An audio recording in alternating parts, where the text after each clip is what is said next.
wese ne ye gbo nkan. Ara yo wa so gbo emi an you wa obo. Ó tún ní wese ne ye gbo nkan. Ara yo wa so gbo emi an you wa obo. Ó tún ní wese ne ye gbo nkan. Ara yo wa so gbo emi an you wa obo. Ó tún ní wese ne ye gbo nkan. Ara yo wa so gbo emi an you wa obo.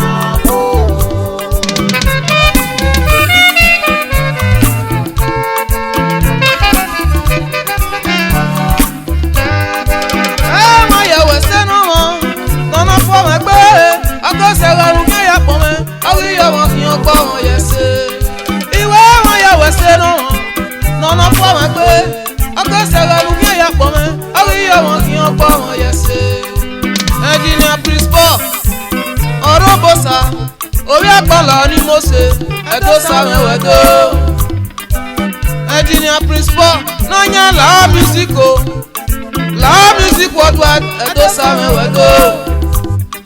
Bene baba na je eya o pa mo ìwé bene baba na je erize de so mo bi o ku bene baba na je eya o pa mo ìwé bene baba na je erize de so mo bi o ku Engineer Prof Orobosa me no bi la Edosa mewedo era mewedo baba ina do yi won ina do ya wedo ina be do ya we congratulations be studio no kwa numu gbo no re eleki na wo pe siken ni nyokwan ya fe ni repo na do awi won le gbe ho baba ina we mi na gogo yi ehin ti bo wede era wedo o ya gbon la oni mo si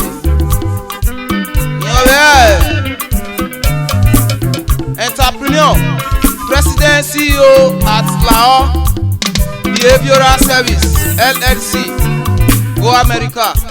Also the CEO Lahore Mental Outreach Incorporated, a non-profit organization, United States of America. Also the CEO Lahore Music Worldwide, United States of America. Erhauyi Beleki Deco BP Omega Oil and Gas Limited. The website is www.lahorebehavioral.com. www.lahorementaloutreach.com. www.lahoremusic.org.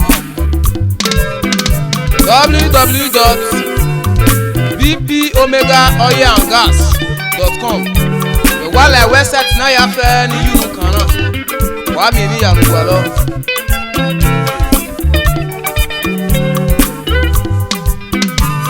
Ó tún ní wese na ye gbo nkan. Wala yo wa so gbo emi an you wa obo. Ó tún ní wese na ye gbo nkan. Wala yo wa so gbo emi an you wa obo. Engineer Prof Orobosa Agbonla ona we ni do yi won na ni do ya tin wo fiyen ni gbe oko e owa ari okwesi onyemo so won e bi o yen na Dr. Mrs. Rhoda Agbonla ni baba wedo iye ni mo se Edosa wedo ala omo mi Mario boy baba yeke upanu ya mu ewowo Uye patwa. Ó tún ní wese ne ye gbo nkan.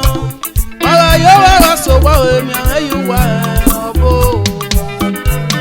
Ó tún ní wese ne ye gbo nkan.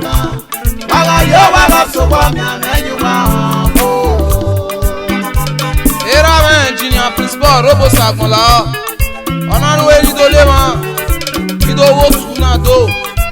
O tu no yo kwa. Otu no bare bon ewedo otu na ye ni an lode iyan no Mini Club based in Houston, Texas, United States of America. Dadi agbonla wuwado. Rawe dadi agbonla. Ona we ni be to le won wotunado. Iyano Erhauyi Club based in Houston, Texas, United States of America. Owu wa pẹ̀lú wa gan lọ. Obi agbonla ni mo ṣe, owe ni wuwado. Rawe la music worldwide. Ona we ni do le won wotunado. Edo United Club based in Houston, Texas. La music worldwide owe ni do wuwado. O tún ní wá ṣe ní ẹ̀pọ̀ nǹkan. Wàrà yóò wá sọ̀wọ́ èmi àwọn yóò wá ọ̀bọ. O tún ní wá ṣe ní ẹ̀pọ̀ nǹkan. Wàrà yóò wá sọ̀wọ́ èmi àwọn yóò wá ọ̀bọ. Ìràwọ̀ la music worldwide. Ọ̀nà wo ni do yí wọn náà? Nido wo tún náà do Edo Committee of Friends. Nore Houston, Texas, United States of America. La music nera me, la music worldwide when you wire do. Baba, la music worldwide. On a way do you wanna? You do le ma jeri yen visionere. Non pa agari agwa. You know, late chief engineer Sunday. Late Mrs. Amiero Bije Agbonla. Baba Bije. La music worldwide. Nwade imiji. Ni edagbon iwe dian.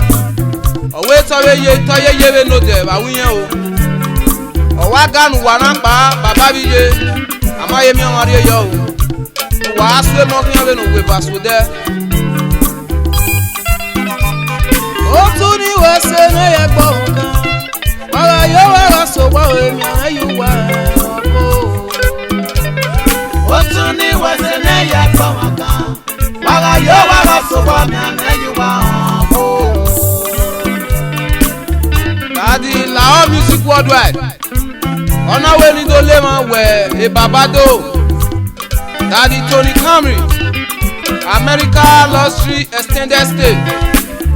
Wagwa leke nana gbewe fwa leke nana ya okerun ufie mo wa me akia e luggage opakekan e okin wa mulelegbe u yari ebi kwere wari America Luxury Extended Stay Nore 45 Fata Idowu Arobieke Street by Casto and Temple Lekki Phase 1. O tún ní wá ṣe ní ẹ̀pọ̀ nǹkan.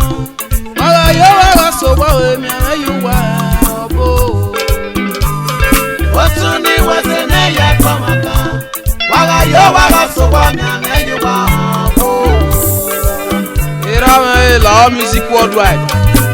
Ọ̀nà wo ni tó lé wọn wẹ̀ Dr. Collins Avie aka Vibration of Houston, Texas. Baba náà lè pè ó la music wedo. Ọlọ́wọ́ ní ilé lè máa wé Chief Dr. Laslot Oduwa Imasun ẹ̀.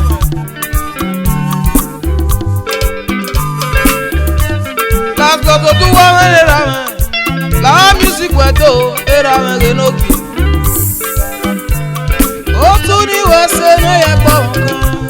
Ọ̀rọ̀ yóò wá sọ̀wọ́ èmi àwọn yóò wá ọ̀bọ. O tún ní wá ṣe ní ẹ̀pọ̀ nǹkan. Wàrà yóò wá sọ̀wọ́ èmi àwọn yóò wá ọ̀bọ. Wọ́n yẹ wẹ̀sẹ̀ náà wọn. Nana fọ́ wọn pé ọgọ́sẹ̀ rẹrù ní ẹ̀pọ̀ mẹ́. Orí yọ wọn kì í yan gbọ́ wọn yẹ ṣe. Ìwé wọn yẹ wẹ̀sẹ̀ náà wọn. Nana fọ́ wọn pé ọgọ́sẹ̀ rẹrù ní ẹ̀pọ̀ mẹ́. Orí yọ wọn kì í yan gbọ́ wọn yẹ ṣe. Ó tún ní wẹ̀sẹ̀ ní ẹ̀pọ̀ nǹkan. Wàrà yóò wá sọ̀wọ́ èmi àwọn yóò wá ọ̀bọ. O tún ní wá ṣe ní ẹ̀pọ̀ nǹkan. Wàrà yóò wá sọ̀wọ́ èmi àwọn yóò wá ọ̀bọ. Dadi Agbonla nira mẹ́. Aláwọ̀ bàbá. Wàrà yóò wá sọ̀wọ́ èmi àwọn yóò wá ọ̀bọ. Bàbá. O tún ní wá ṣe ní ẹ̀pọ̀ nǹkan. Ọmọ ara. Wàrà yóò wá sọ̀wọ́ èmi àwọn yóò wá ọ̀bọ. music worldwide. Agbenu agolo kuweke mowame. Dr. Mrs. Rhoda Agbonla.